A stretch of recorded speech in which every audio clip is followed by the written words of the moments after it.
All right, let's dive in. So you want to explore what neuroscience can tell us about some pretty big questions, right? Definitely. Mind, consciousness, self, the whole shebang. Hmm. And you're particularly curious about whether like a purely materialist view, Yeah. can really hold up to all that. Yeah. Well, we've got some excerpts from The Spiritual Brain by Dr. Mario Beauregard. Okay. And I got to tell you, getting into this, there's some real surprises in here. Oh, interesting. Yeah. So Beauregard, he jumps right into some like really complex stuff, Yeah. right off the bat. Things like the hard problem of consciousness. Yeah, that's a big one. It is a big one. And one of the like biggest challenges for that materialist neuroscience viewpoint Right. is this whole idea of qualia. Qualia. Yeah. So for folks who maybe haven't encountered that term before, Uh-huh. it's basically the individual like subjective experience of things. Right, like how we each experience the world in our own unique way. Exactly. And like we all see the color red, for example. Right. But that doesn't mean we all experience that redness Exactly. in the same way, right? Yeah, there's no guarantee that my red is your red, so to speak. That's a great way to put it. And it reminds me of this historian, Amy Butler Greenfield. Okay. She wrote this whole book.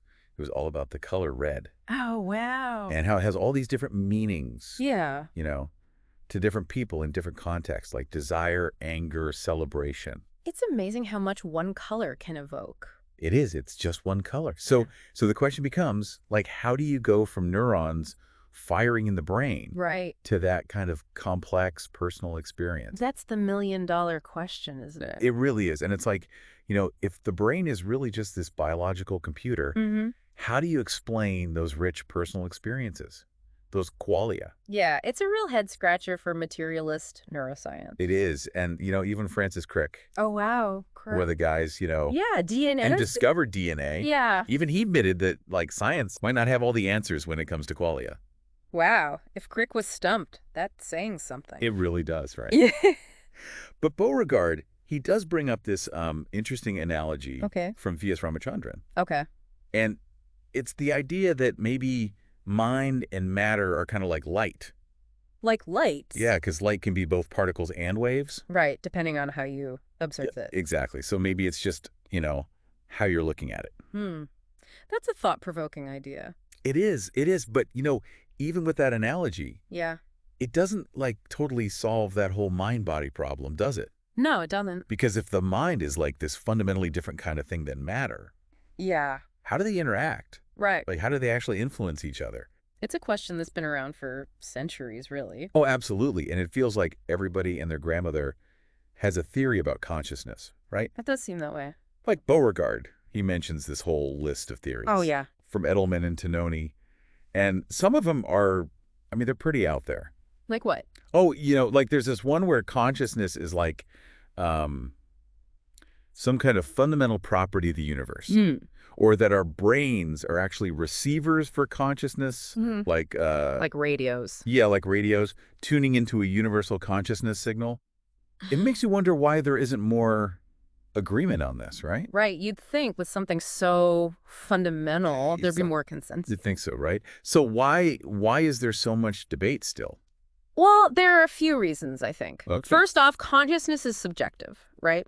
So it's really hard to study it objectively. Yeah, you can't just like put it under a microscope. Exactly. And then there's also the history of psychology itself. Right. Like for a long time, the dominant school of thought was behaviorism. All right. And they basically ignored consciousness altogether. Like it was just too messy to deal with? Basically, yeah, they focused on observable behavior Right. and just kind of swept consciousness under the rug. Yeah. It's like they thought if we don't talk about it, it'll just go away. Sort of, yeah. But you can't really just ignore a problem like that, can you? No, especially not when you start thinking about what it means for the self. Exactly. And some pretty big names in neuroscience are making some pretty bold claims about the self, right? They are some pretty radical ideas out there. It's making me question everything. Like what's got you questioning everything? Well, Crick, for example. Crick again, huh? Yeah, he called humans just packs of neurons. Wow. And Ramachandran, he called the self an illusion. An illusion, huh? Yeah, and it's like, if everything's just matter, is there really a you in there? That's a deep question. It is a deep question, and it's challenging some pretty fundamental ideas. It is. It really makes you think about what it means to be human. It does. And, if there's no real self, what does that even mean for ethics? for free will. Right. Like, where does responsibility lie if there's no self to be responsible? Exactly. The whole idea of individual responsibility, Wow. even like the legal system, Yeah, the whole system kind of falls apart, doesn't it? it gets really shaky really fast. Yeah, it challenges some really foundational concepts. It does, and it all kind of brings us back to that comparison with computers, And to right? computers. So there's this software pioneer, Mark Halpern, Okay. and he points out that computers still can't pass the Turing test. It's a Turing test, right? Yeah, where a machine has to fool a human into thinking it's another human. Right, like a chatbot. Exactly. And the irony is that, like, people try to prove that computers are intelligent Yeah. by pointing out how easy it is to fool us humans, So we're proving computers are smart by showing how dumb we are. pretty much. Which maybe raises some questions about our own intelligence. Maybe a little bit. But what it really highlights is, like, the limitations Yeah. of using that computer model to understand the human mind. Right, because computers are great at processing information. Well, they are. They're amazing at it. But they don't have subjective awareness. Right. Or things like beliefs and goals and desires, you know? Exactly. All the things that drive so much of human behavior. Right, there's a whole level of complexity there that computers just don't have. And it's like Beauregard's example of mapping the neural activity Okay. of Martin Luther King Jr.'s I Have a Dream speech. You know, Oh, wow. like we could map that, see what his brain was doing, Right. but it wouldn't tell us anything about what inspired him to give that speech Or the impact it had. or the impact it had on the world. Right, there's a whole layer of meaning that's missing. Exactly. There's more to human consciousness than just the physical activity Absolutely. of the brain. It's about more than just neurons firing. But, you know, as Beauregard points out, some materialists, they just kind of dismiss Yeah, anything that doesn't fit their worldview, you know. like they have blinders on. They do, and he uses Edelman and Tononi as an example. Okay, come again? Yeah, and they basically just brush aside this idea of spiritual forces. Like, Yeah. it's not even worth considering. Without even really engaging with it. It's like they're shutting down the conversation before it even starts. Yeah, it's not very open-minded, is it? It's not, and it seems like they rely a lot on what Beauregard calls What's that? promissory materialism. Promissory materialism, okay. Yeah, it's this idea that science will eventually explain everything, Eventually. even if they can't say how right now. It's like a science IOU. It is. It is. And the funny thing is, like, they'll dismiss consciousness Yeah, as folk psychology, right. but then they'll use language that, like, implicitly acknowledges it. So they're using the very thing they're dismissing. Exactly. And they'll also claim that consciousness arose through evolution. Which, fair enough. But evolution itself doesn't explain how. Really. No, it doesn't. It just explains that it did. It's kind of circular, isn't it? It is. It's like saying, well, it happened because it happened. Exactly. But Beauregard doesn't leave us just hanging with that, you know? Thank goodness.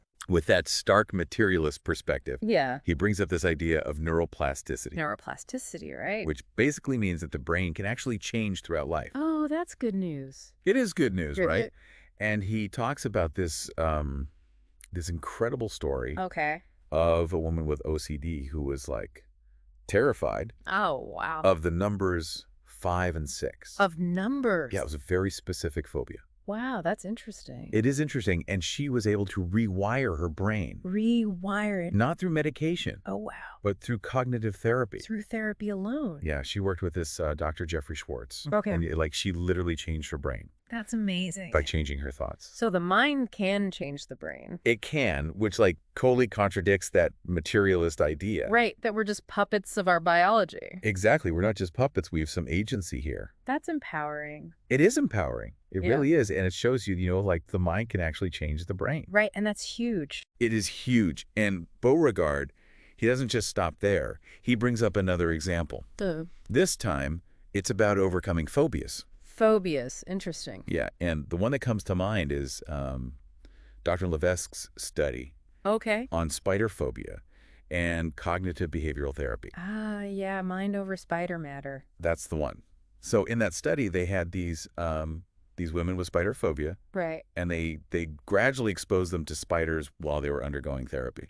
So, like, slowly introducing the thing they're afraid of. Exactly, exactly. And the crazy thing is, Mhm. fMRI scans actually showed No way. that their brains changed. Their brains actually change. Yeah, like before the therapy, Mm-hmm. the fear centers of their brains would light up. Oh, I bet. when they saw spiders, you know. Makes sense. But afterwards, those areas were like calm, Wow. just like in people who weren't even afraid of spiders. That's incredible. Isn't that wild? It is. It's like proof that you can actually rewire your brain. It really is. It makes you wonder if, like, If what? if you could conquer your own phobias that way, you know? Right. Like, if it works for spiders, could it work for other fears? Exactly, because it's like, it's not just about exposure. Right. It's the combination of that exposure with the therapy. Yeah. The cognitive part is key. It seems like the mind can really exert some control over the physical brain, right? It does seem that way. And Beauregard, he calls this psychoneural translation. Psychoneural translation, okay. Yeah, and it's like this idea that our thoughts and intentions can actually get translated Like into physical changes in the brain. Wow. That's pretty profound. It is profound, and it suggests that, like, we're not just what? passive bystanders to what's happening in our brain. Right. Like, we have some say in the matter. Exactly. And then there's this whole thing about the placebo effect. Oh, the placebo effect. Yeah. Which is like one of the most intriguing It's fascinating. challenges to the materialist view, you know? It is, because it's like, How can a sugar pill actually make you feel better? just because you believe it's real medicine. Exactly. Beauregard even mentions this woman Okay. named Janice Schoenfeld, Right. and she recovered from depression. From depression. Wow. While taking a sugar pill, she thought it was an antidepressant. So her belief was literally healing her. It seems that way, and there's even research That sure is. showing Parkinson's patients Okay. experiencing, like, reduced tremors after receiving a placebo saline injection. So it's not just subjective. There are measurable effects. Right. It's like, have you ever experienced anything like that? You know, I'm thinking about that time I had a really bad headache. Yeah. And I was out of painkillers. Oh, no. And my partner gave me this pill, said it was ibuprofen. Okay. But it turned out later it was just a vitamin C. But your headache went away. It did. It totally went away. That's the placebo effect in action. I guess it is. And, you know, the placebo effect is really hard to explain. Yeah. From a purely materialist perspective, it really shows you how powerful the mind can be. It does. It shows that our minds can have this Yeah. direct impact on our bodies. It's like our beliefs are shaping our biology. They are. And it's not just positive effects either, right? Right. There's also the nocebo effect. The nocebo effect. Yeah. Where negative expectations actually lead to negative health outcomes. It's like the power of suggestion, but on like On a biological level? a biological level. And there's that study Oh, which one? where women who believed they were at risk for heart disease Okay. were more likely to actually develop it, Really? even if they didn't have any real risk factors. So just thinking you're sick can make you sick. It seems that way. The mind-body connection is powerful stuff. It is. And it raises all these ethical questions too, right? Oh, absolutely. About using placebos in medicine. Yeah. Is it deceptive?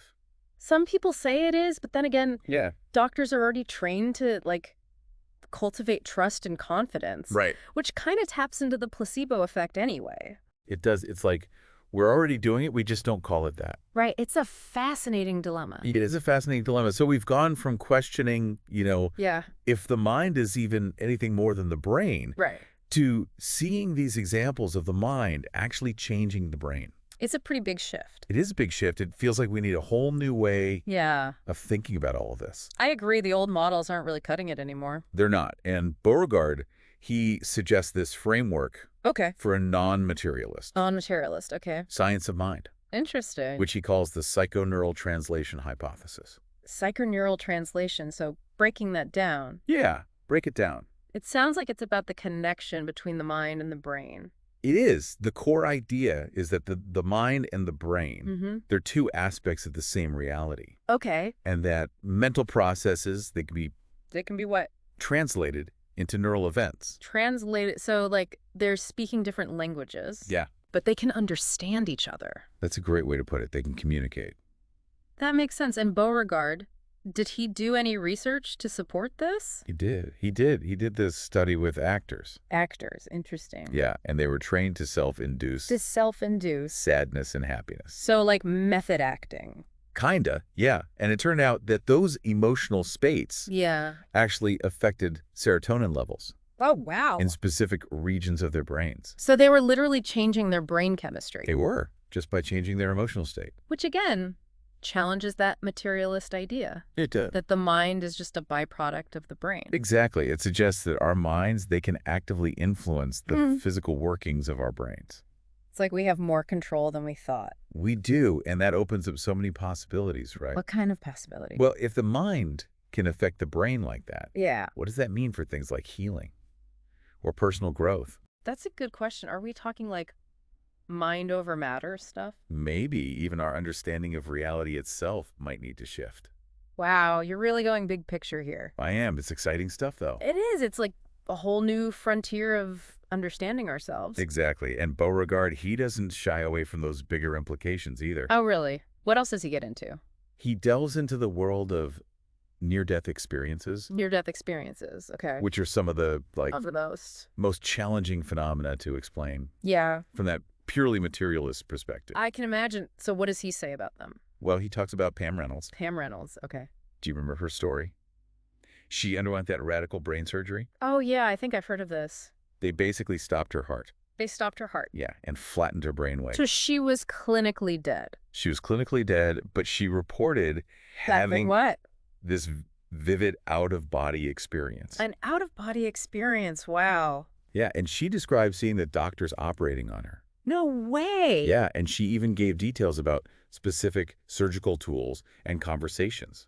And they confirmed it. They confirmed it was like stuff that there's no way she could have known.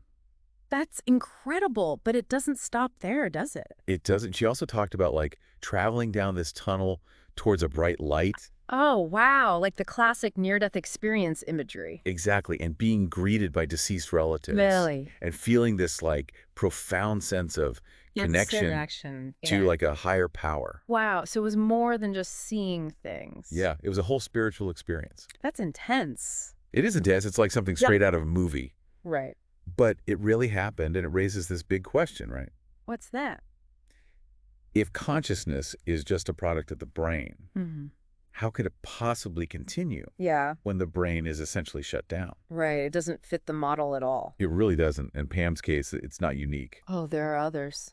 Beauregard discusses this research Okay. from Dr. Pim van Lommel, Pim van Lommel. Okay. and he studied hundreds of heart attack survivors Right. who had similar experiences. Wow. So it's not just an isolated thing. It's not. And Van Lommel found that a significant number Yeah. of patients who were clinically dead Okay. reported these near-death experiences. They described things like Like what? floating outside their bodies, Yeah. seeing a panoramic review of their lives. Like a life flashing before their eyes. Yeah, exactly. Encountering deceased loved ones. Wow. And even like being given a choice, A choice a to... return to life. That's heavy stuff. It is heavy stuff. And the interesting thing is, What's that? these reports, they come from people of all different backgrounds, All different backgrounds. Okay. cultures, religions.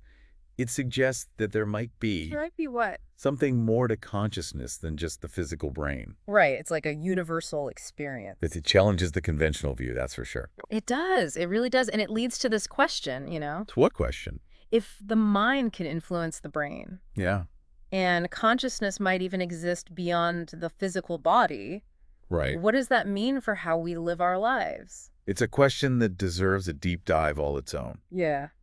It makes you wonder, right? Like it really gets the wheels turning. It does. All these examples we've been talking about. Yeah, from neuroplasticity to the placebo effect. To these incredible near-death experiences. They paint such a different picture Yeah. of the mind than like what we're used to. It's a whole new perspective. It is, and it makes you think like Like what? if the mind is more than just the brain, Yeah. If that's really the case. what does that mean for us? Like practically speaking. Practically speaking. Yeah, like how do we live our lives differently? That's a great question. I mean, for one thing, Yeah. it suggests we have way more agency than we might think. Okay, more agency in what sense? Well, if the mind can actually influence the brain, then we can potentially use our minds to, like, heal our bodies. Whoa, heal our bodies. Yeah, overcome challenges, maybe even shape our realities. That's a pretty empowering thought, It is empowering. to think that it's not just our brains dictating how we feel and act, It's not just all predetermined. It's like our minds have a say in the matter. Exactly. We have a voice. We have a choice. Yeah, it opens up a whole new realm Of what? of possibilities, for personal growth, For personal growth. for transformation. It's fighting. It is exciting. And like Take mindfulness and meditation. Okay. Yeah. Those practices, they've actually been shown to have real effects on the brain. Real measurable effects. Measurable effects like reducing stress, Stress reduction. improving focus, Yeah. Focus, clarity. and even promoting physical healing. Oh, wow.